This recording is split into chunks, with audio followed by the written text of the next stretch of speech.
The most oxymoronic thing I can imagine. Normalizing nuclear war.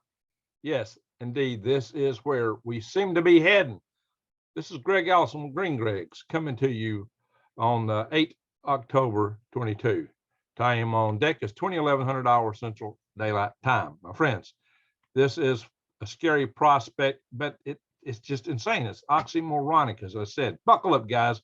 We're about to go for a ride here, a doomsday ride through craziness, zaniness that our world is facing today, the craziness of our world.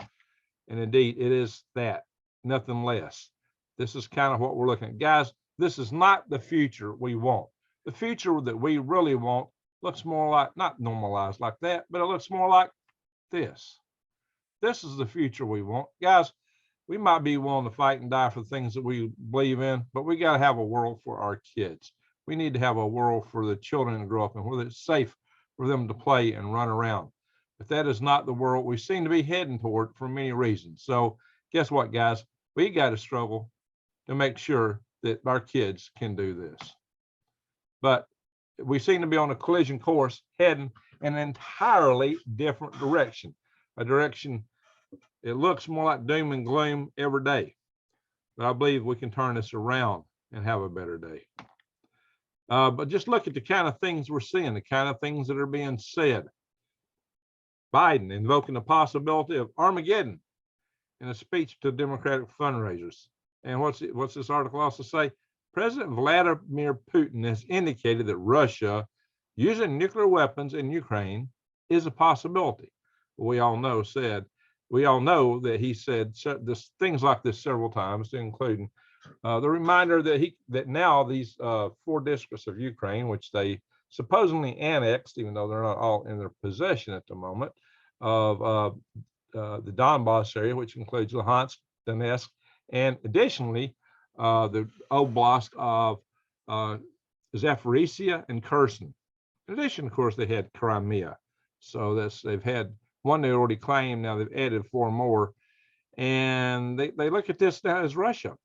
And if it's attacked, well, then they see themselves as having the right to defend it by any means and all means possible, which you know what that means, guys. So this is what Putin is saying, but he's not the only one. He's kind of said it in a veiled way. But others in Russia have been far more direct, including his previous president, Medvedev. Okay, guys. The Hill is reporting, of course, that the United States government seems to really be taking this serious. It's not just Biden stumbling around and making odd comments, as he's often so accused of doing. Maybe he's telling the truth and they try to walk him back all the time. But in any event, this is a huge expenditure on radiological drugs. So, guys, somebody is taking this serious. Why? Look at this, guys. But things are ratcheting up. The war is, or the special operation is reaching a new level of crescendo. As of just yesterday, this is what happened. The Kerch Strait Bridge was exploded. There was a major explosion on this bridge. You can see a part of it laying down here in the water. Apparently, one lane was destroyed.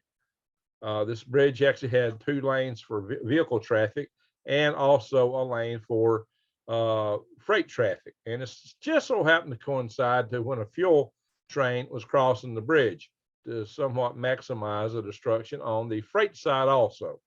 Now, the Russians claimed this was a truck. They apparently claimed it was ammonium nitrate. Hardly. The explosion had all the appearances of being a detonation, not a deflagration. A detonation is a high explosive that goes off with a shock wave faster than the speed of sound, whereas a burning deflagration, like might be ammonium nitrate, well, very powerful and it look like an atom bomb explosion if it's big enough. It doesn't actually move that fast. It's more like it's less than the speed of sound. This was a detonation, not a deflagration. So probably not ammonium nitrate. It's claimed that there's damage from underneath the bridge, which leads many to think that the way it was pushed up, that it came from a boat instead of a truck. But who knows, guys? This is something that might be debated. Oh, yeah, the picture in the background is just a notional picture of a bridge being destroyed. That's where Ukraine will like to take this bridge. So they may be hitting it again and again and again to get it in that kind of a state, if indeed they're the ones that hit it. Some have suggested maybe Russia did this to create a Rockstog moment to justify and their people the mobilization so they'll get behind it. And why do I bring that up? Because, as I said before, Russia has the manpower, way more manpower and factories and materials to in a long range.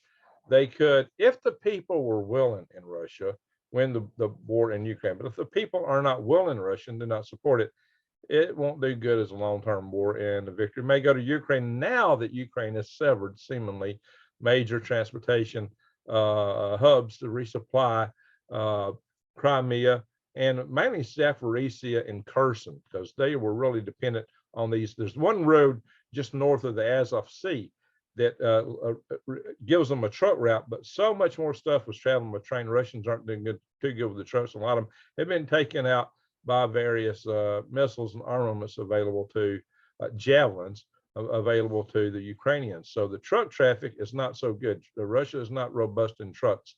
The train was the main thing. And apparently this bridge, though, has been at least partially real. Apparently one traffic lane is still operable. And because of that, that's why some people think maybe this was really a Russian thing.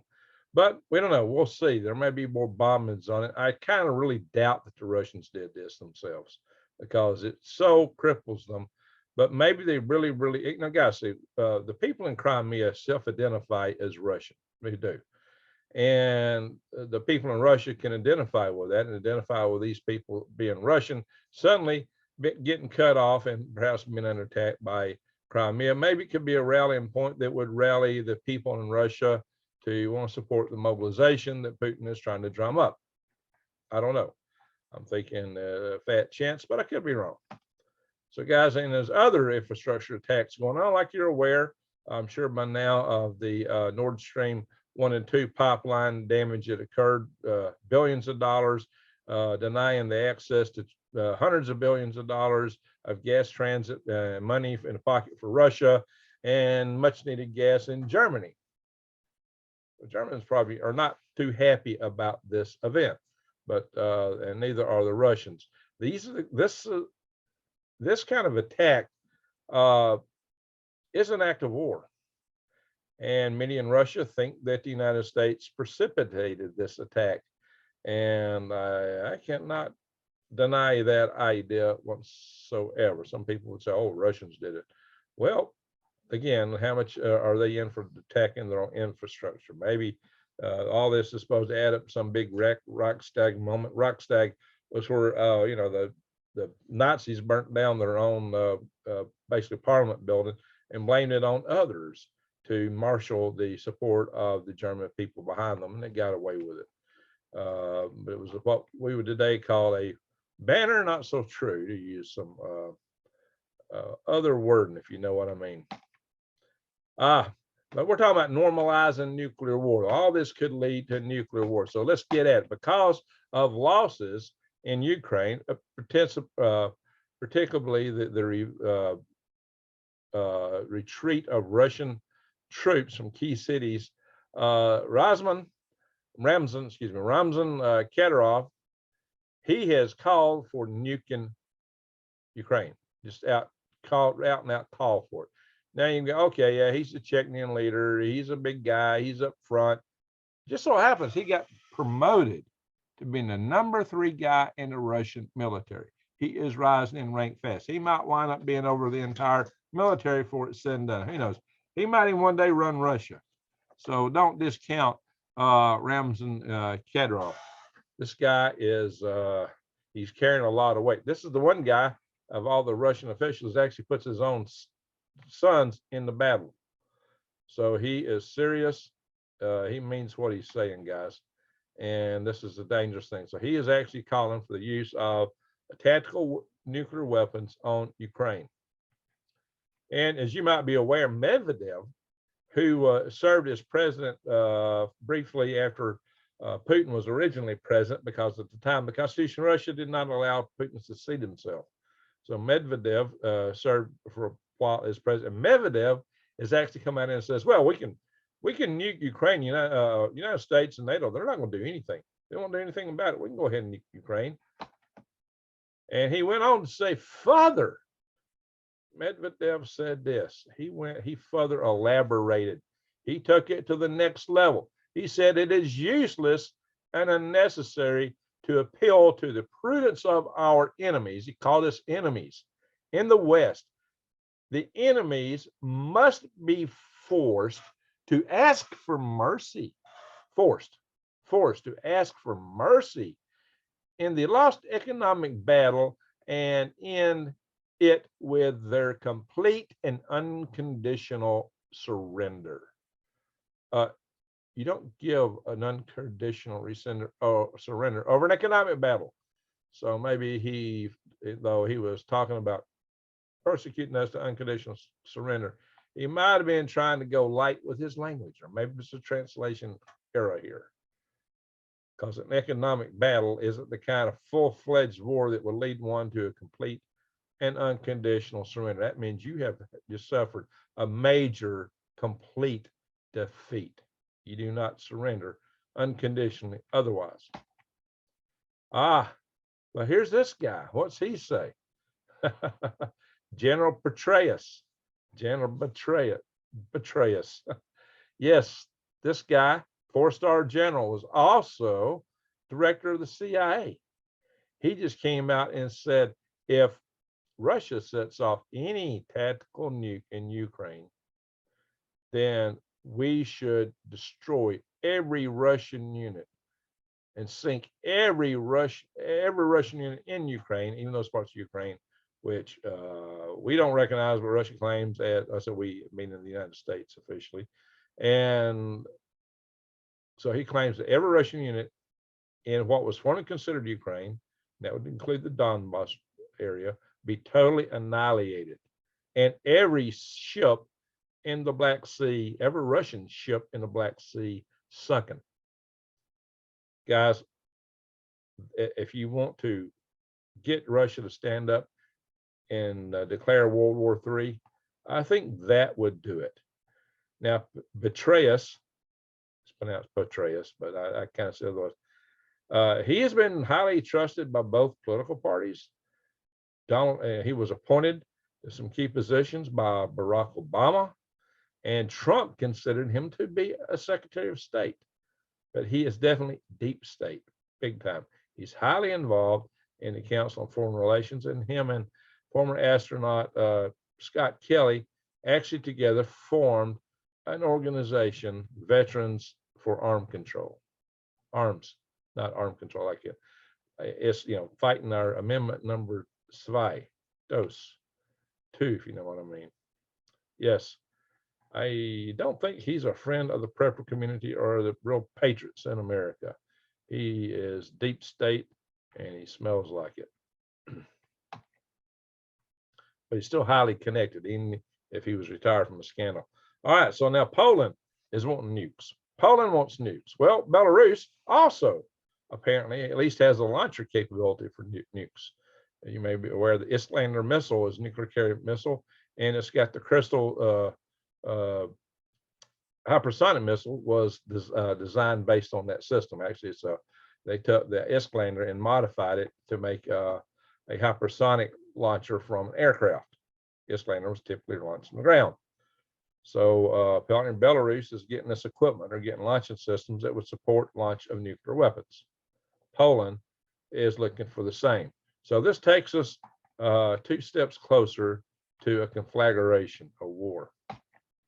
And as you know, and I've covered this in videos, the Doomsday torpedo sub is launched. Furthermore, it's out on maneuvers, and this is one of several Doomsday super weapons that the Russians have come up with. Sarmat Satan II missile. There's that Skyfall nuclear powered cruise missile, which could fly almost forever. Even after it drops its bomb load, the exhaust from it flow low level over communities on the ground would just roast everything with radiation. It would be ugly. But yet they went ahead. We thought about it. We toyed around with that technology back in the early 60s, and we decided, no, we don't do this. Well, there's no safe way to shut it off. Once you've done the test, how do you shut it down? We tested the engines underground in some tunnels, but we never flew it. But Russia, they just had to go ahead and do it.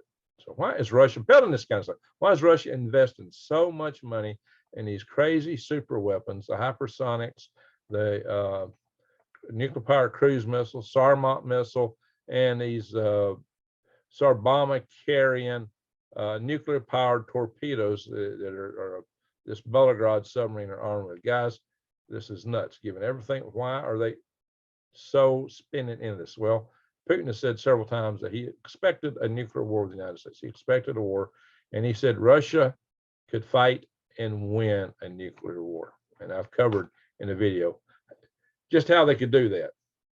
For those that keep that mantra up, nuclear war can't be won and must not be fought. That's a nice mantra, but it doesn't match reality. The victory goes to him who launches first strike. Isn't that nasty? Wow. Now, if we had sufficient strength, our enemies wouldn't be able to achieve that. If we'd reconfigure our architecture, notification architecture to get to sub-commanders, that could be averted. But, we're not played this smart because our so-called great leaders and analysts aren't capable of seeing the big picture and connecting the dots the way they need to, apparently. So there are those who says that Putin is dangerous now because of the gains in Ukraine. His back's to the wall. What I tell you all the time, I say these autocrats, they rise to power by stepping on a lot of people. And a lot of people have who were political opponents suddenly decided they want to drink radioactive substances or poisons, or they just wanted to go spend years on end in jail for some strange reason. I don't know, guys. So there are a lot of people who would love to kick this guy if he loses power and goes down. And an autocrat keeps power by being the strong man. Once they lose something like this, they're out. And then their life tends to no longer last. It tends to expire, if you know what I mean, like instantly. Mussolini and his wife, what happened to them? Bang, bang, bang. So that's what a lot of people are expecting would happen to Putin. Putin knows that, and this is why he would probably go to any length he could and get away with it for launching a nuclear conflagration. And he's got other things that's got him angry, not just the bridge, not just the pipeline. These 2 bombers were destroyed well into Russia, as over 100 miles into Russia, that somebody attacked and destroyed 2 of Putin's prize bombers. And there's other things that can happen besides nuclear war, which seems so likely. Everybody's talking about it, so normalized. Everyone's just talking about nuclear war. Like, how can Betrayus be so cavalier to talk about attacking so many of the Russian facilities, troops, wiping all the troops out, killing every Russian soldier in Ukraine? How can he be so cavalier about that and not expect a nuclear response? How is it that so many things that are out there, and this isn't the only theater that we may get into a nuclear war with. I'm going to show you stuff on China and North Korea here in just a minute. The tensions are going up everywhere, people. It's not just Russia, Ukraine, NATO, Russia. This is happening around the world, except maybe Iran. We thought we'd get in a war with Iran. Maybe Iran will have an internal regime change that might prevent that. But guys, it's also this plant. This picture here is not the Zaporizhzhia, but the it's just a nice sunset kind of doomy, gleamy picture. It fits the mood. Zaporizhzhia has lost all independent power due to shelling. The last external power source is gone. Apparently, this is very, very challenging. If they can't keep diesel fuel to those backup generators for this plant, then you're going to have very severe problems, to include possibly the spent fuel rods that are outside the plant or radiating the area. We're talking, this plant is the biggest nuclear power plant in Russia, guys. So this is could be way worse than Chernobyl, way worse than Chernobyl. And so these are things we got to look at. Look, Putin could strike back, so he's lost his Kursk Strait Bridge. or at least parts of it. He's lost a Nord Stream pipeline. His bombers are being attacked. You know, he might have other ways to strike back before he would raise things to the nuclear level. And this thing, there could be a tit for tat that would escalate over time. That's how a lot of people think this would happen. This might be the first tit or tat, because he's already had the first tit, right? Tit for tat. I don't know. Anyway, guys, how that comes from. But disaster awaits. Putin can cut Europe from the rest of the world if the subsea cables are not defended. Well, that also cuts us off in Europe. A lot of the data is going under the ocean and subsea cables.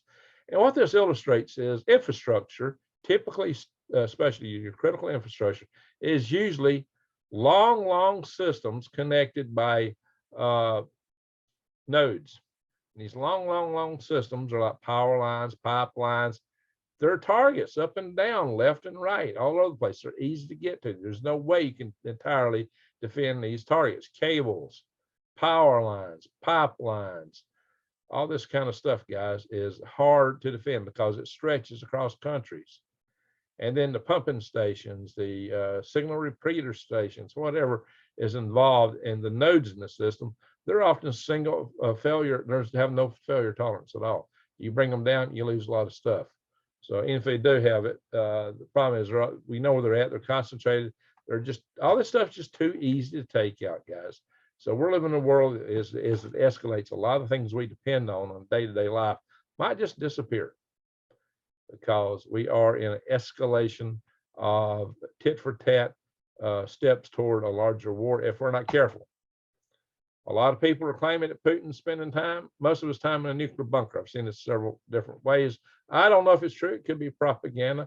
But it's also been said that a lot of the world's elites are spending more time in their bunkers. Is this true? I can't vouch for it, but it's interesting to hear these allegations. Very interesting. Oh yeah, one other thing is that apparently Russia's now saying Zelensky's preventative strike comments justify its Ukraine special operation, because Zelensky has said, hey, we should launch a preventative strike on Russia to keep them from launching a strike. Which, oh, let's hit them first so that they don't hit us. Well, that's actually, if you're going to win a nuclear war, it's about the only way to do it. But that's, you know, it's hard to swallow morally the implications of launching a nuclear war under any circumstance. So this is nutty. And furthermore, this preventative, you know, I'm just not going there further. We'll talk about it later. So China now has drones. So let's talk about just other crazy stuff. Let's just go a little bit into some other crazy. China has drones that drop robot dogs with assault rifles, fully automatic rifles from dogs, dropped from drones. Oh my God, guys, it's getting nuts. So I just want to throw that in there, a little comic relief, if you will, dark comedy.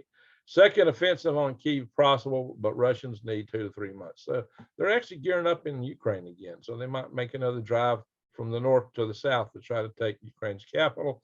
Once the ground freezes, that's probably what they're waiting on, is frozen ground this time. And they may roll, because look, Russia's going to talk about putting another 500,000 troops in action here, guys. That is not trivial. That may be a game changer. Now, here is the testament that the tensions are global, they're worldwide.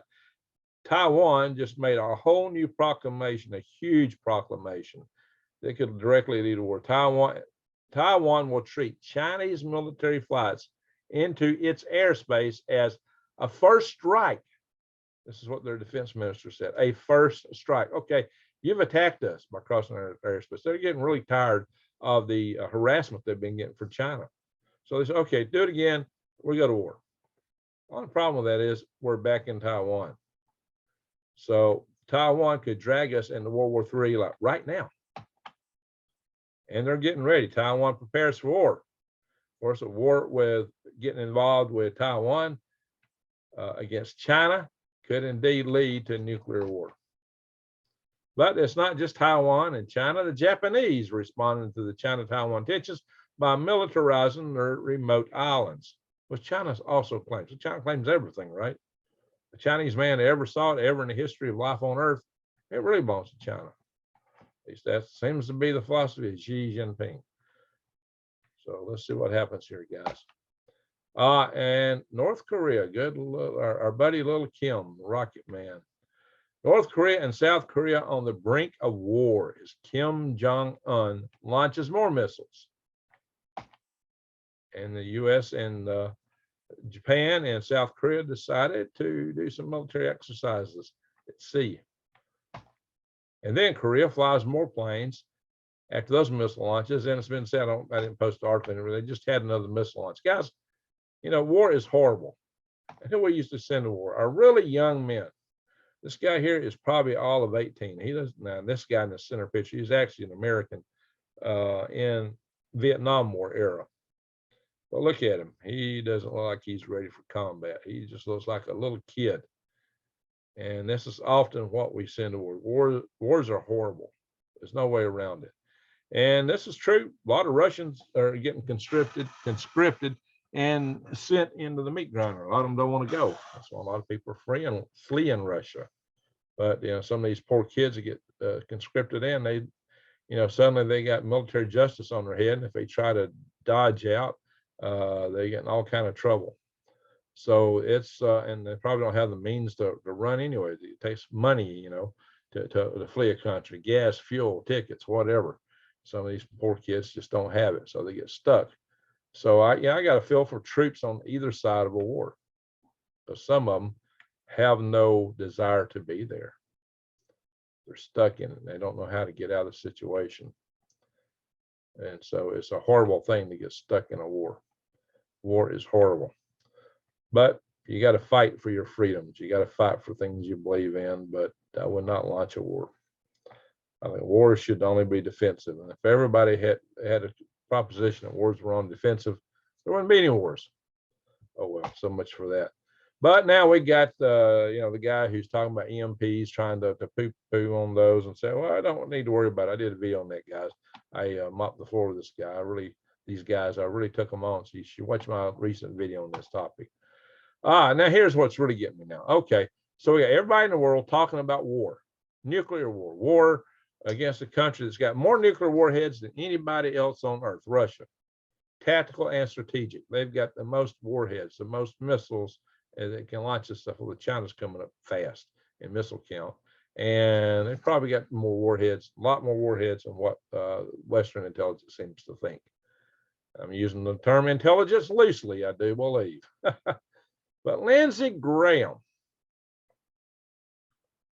he gets mad at Musk because Musk come up with a plan to de-escalate the tensions in the Ukraine-Russia war.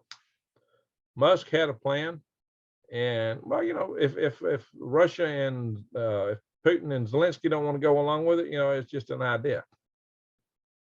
But if somebody you get on the peace tables and talking and avert the slaughter of so many more people, that's not a bad thing, unless you're a war hawk like Lindsey Graham. So, guys, just calling for peace today seems to be in our system a bad thing, a crazy thing. You got to be kidding me. Is the whole world going mad? That's what it seems like. The whole world must be going mad. How can this be a bad thing? How can this be so terrible that you would get called out for some plan to establish peace? Yeah, we are bonkers. We are in a mad world, guys. And we're trying to normalize this. And by the way, when I was in the military, we did train. We absolutely trained for combat in nuclear war. And so this could be the new normal indeed. Let's hope not. This could be the new normal. This is not a sight we want to see or ever should see. But never to fear, my friends. Things are taken care of. Nothing to worry your pretty little heads about. We have the continuity government. Government, no matter what happens to us, government will continue. They will go right ahead. They'll be making it every day. That's what Mount Weather there. And the background of this photo. Mount Weather was buzzing like the residents around here claimed they'd never seen before, just a couple of days ago. Doug Thompson, friend Doug Thompson, grew up here. His parents still live there, and he said they never heard that place buzz like. He said the whole mountain was just buzzing with aircraft, helicopters. It was loud. So something was happening there. So it was just a training exercise. Well, it was a mighty heavy training exercise. How come they hadn't had these training exercises before? Why now? What does this mean? There's been a lot of military aircraft flights that have been highly unusual lately too. Guys, while the government has their continuity plan, they don't care about us. You got a ticket to the bunker? You got a bunker ticket? You do, take a photograph and send it to me. Guys, they'd probably just assume we vanished, that we disappear. Maybe that's the plan. But don't succumb to fear. Remember, we're here for this, to maintain hope for the future, for our children. We have to fight and struggle so that all our children can have hope and dreams for the future. They need to be able to dream of a better life. And it falls upon us because the government does not seem to be taking us in this direction. So guys, with enough thought and planning, we might find a way to stop the hordes who want to do ill things to the world. So prevent this from occurring. So go to my YouTube channel, and you're watching my one of my YouTube channel videos right now. And if you're not subscribe, bang the notification bell and click all. But here's what you want to see.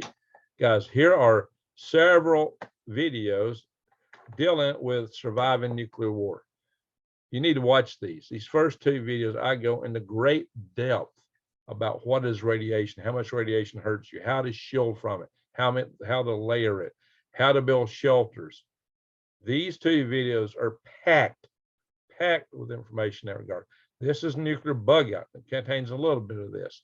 And these videos with Stacy Zivicki here, well, what do they do? We talk about what to do immediately if you have a nuclear war. I mean, you're probably out. Your kids are in school. How are you going to get your kids? How are you going to communicate? What's the procedures? Let's get you thinking through that. Y'all need right now, every one of you, to watch at least these 5 videos. And there's others here too, but those, you really need to watch these first 5 videos in this playlist. Share them widely. I can't believe that these videos, which got more technical content than any I've seen out on YouTube anywhere else, are just barely got a few views. They should be 50,000, 100,000. The whole country ought to be watching us. So do that. But also there's videos in here about gardening, worm farming. I'll show you later how to find better way to get to some of those videos. But guys, here's what you need to think about. If it goes down right now, you probably don't have time to build a shelter. So you might do improvise. The whole thing is to get as much mass between you and the exterior world where the radiation is coming down as possible. Pile books, bookshelves, canned goods, food, water on top of a table or a desk. Then pile stuff all around it and get in the middle and hunker down. That's one way to survive. See, here's desk, chest of drawers, piling stuff on top. Well, he made a makeshift, not a desk. He's got 2 chest of drawers here, and he just piled boards or something on them and put stuff on them. Looks like he's got a swimming pool with water, maybe a kitty litter box, sand box, I don't know. This one is to prevent radiation from coming through this way. He's trying to block off the path of radiation. He should have something on the backside to cover that also. You can see the books and cardboard. He's piling everything he can up on top here. I don't know. Another thing is you could do is make a lean-to type structure against a wall, especially a basement wall. You want a lot of mass behind you and a lot of mass over you. So just remember that. Now, if you had packed earth, 18 inches would dramatically reduce the radiation you got. Like 1 out of every 32 cosmic rays would come in at you. So this is 32 cosmic rays here. It shows how much very successive 3.6 inch packed dirt levels knocks that out. You want, most of the times you're going to be dealing with loose dirt. You double that for loose dirt. Make it 3 foot for loose dirt. 1.5 feet might be fine if it's packed real good, or for concrete. But beyond that, go for loose dirt and really, really add it in. Or you can do other things, water, food, canned food, many, many ways to get here. But you need that radiation shielding. And that's what you got to be trying to achieve when you build these things up. These are quick and dirty emergency radiation bunkers, habitats. You might have to do that. Guys, we're really here to prep. We're here to prep for whatever comes to us. So bear in mind, one of the best ways to watch these videos, and these are good videos for preppers, wild edibles, medicinals. If you're a prepper, you need to know that. You won't need to know it anyway when it hits the fan, guys. vermiculture videos. These are organized in such a way that they've come at the order you need to know the knowledge for raising worms from the beginning all the way through. So you need to watch those videos, guys, because with worms, you don't have to go to the store and buy fertilizers for your garden, which you won't be able to do anyway after the grid hits the fan. This may be your only way out. And I am selling all you got to do is click buy worms here or buy worms up here. So, but check out the gardening videos, but mainly the wild edibles and medicinals and the worm videos. Those are videos, those are must see. And you can also go to prepwithgreg.com. Right now, we got 20% off a 3-month food storage, 120 calories, 2,000 calories a day, guys. Breakfast, lunch, and dinner, 21 varieties. This will make you a winner, 25 years. But, you know, these are things you do to get ready. And you got to be able to defend yourself and your family. You might remember I did a video with Mike Loban sometime back about Billy Ray, the guy who is going to organize his buddies and start coming after us to take our food and preps. So old Billy Ray up there on his couch. Yeah, he's the one that we're going to have to watch out for, him and his buddies. That's one thing. And so we're trying to watch out from them. Our friendly, loving government's trying to take up our bang bangs, our nugs. They want to take our nugs and the nug kibbles from us. Well, how did that work for these guys? Not so well, did it? But they let these guys run them up. It's okay to burn cities down. Sure, it's all right. Nothing wrong with that. Looting, pillaging, destruction. Oh, I remember when this was going on, the news media come on, and a lot of these people, they were like congratulating them. Really? I can think of an event that happened a year or two later that they treated completely differently. You know, nothing got burnt down. Interesting. Guys, power grid. Our power grid's at risk. There's several root causes to take our grid down in such a way that we won't get it back up probably in our lifetimes, and it would decimate our population. It would wipe us out, guys. I've covered that in other videos. Then we got our buddy, the Great Divider. He wants to lead us toward what? Civil War? And we talk about East and West Bokistan. It's all Indian territory in the Midland. So I guess we're all Indians now. Then we got to worry about our shelves, the food shortages. We got to worry about going into economic recession. At the same time, we're having interest rates going up, and we've got inflation, recession and inflation hand in hand. It's crazy, guys. But don't worry, guys. You're going to be happy. There's nothing to worry about. You have no privacy. You'll own nothing, and you'll be happy. That's the promise, right? From who? Who? The World Economic Order. But guys, I would say don't get hung up on who did it. They may all be, you know, this may be what they're trying to drive us to, guys. See, what I'm worried about is this. They claim you'll own nothing. The plan for this is for it to be in effect by 2030. Well, 2022 is almost over. We're almost into 2033. Guys, that's 7 years. You're going to give up everything you own in 7 years? You expect everybody in this country is going to give up everything they own in 7 years? That's what these guys expect. How are they going to pull that off? Guys, we got a lot to consider here. This may be the source of all the consternation in the world right now. They may be driving us in this direction. So maybe they assign good cop, bad cop roles. I don't know, depending on whatever your philosophy is to which one is which, right? My thinking is they're all bad cops. I'm wondering if we're not being played by the whole lot of them, every one of them. Well, I don't know for a fact, guys, but it's just something to consider. Something to consider. I don't know that there is a good guy in any of these things, because when the missiles start flying and they're dropping all around us, at that point, the who did it, it isn't going to matter anymore. You're just trying to survive, keep your family alive. So don't get caught up in things that you can't help, but we can help some of it. Talk about that in a minute. This building is a slaughterhouse in Europe, really is. You can see this guy here is already, they're showing it as if it's cut up. This cow up here. So guys, reset, slaughterhouse, come on in, my little sheeple. How lovely, how sweet. Our buddy Klaus up there just watching over it. Yeah, right. Don't go there in, my friends. Oh yeah, and some people talk about these 3 world wars in this letter. Are we heading this way? Is this letter legitimate? Good questions. Makes you wonder. It seems that was written about in 1921 after World War I. It seems to describe World War II pretty well. And World War III seems to be pretty much about that. You know, this was written in 1871. Interesting, right? I don't know. I don't know. You tell me. What do you think? But, you know, it's not like Putin can directly push the nuclear button. So that may be a solace, or maybe Biden can't either. There are military units whose job is to take charge of these things, make sure they're secure and there for the right, well, maybe the right purpose. I don't know. So that's it, guys. Our children do not deserve that kind of a future. They do not deserve a war. That's why we need to do things to help them preserve the future. Go to freedomrestorationfoundation.org.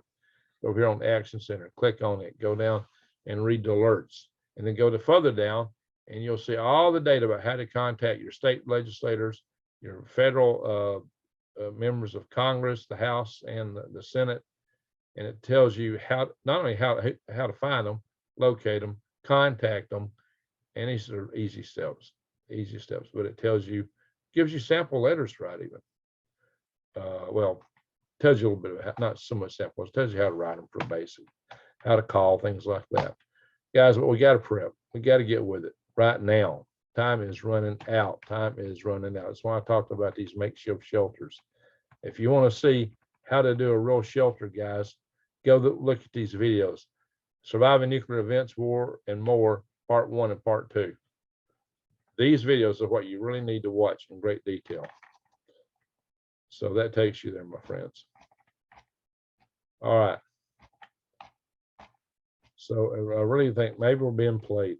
The kids do not deserve this. So that's the main thing.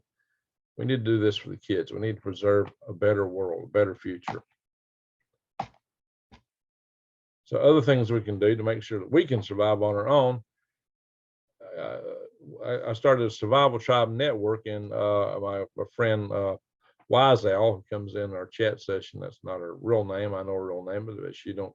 A good prepper don't tell people they're a prepper, unless you're running a YouTube channel and you're a few screws loose or something. That's just crazy.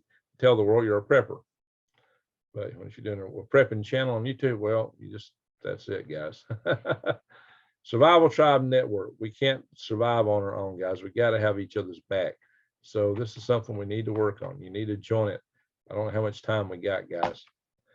So the whole thing is we want to survive. We want to escape the apocalypse. We want to get away, survive, thrive, and stay out of the hive. This proposition of this channel to help you accomplish those ends. Hopefully we can stop these wars. Go to freedomrestorationfoundation.org to join. And this thing. But go to Survival Tribe Network to join our tribes.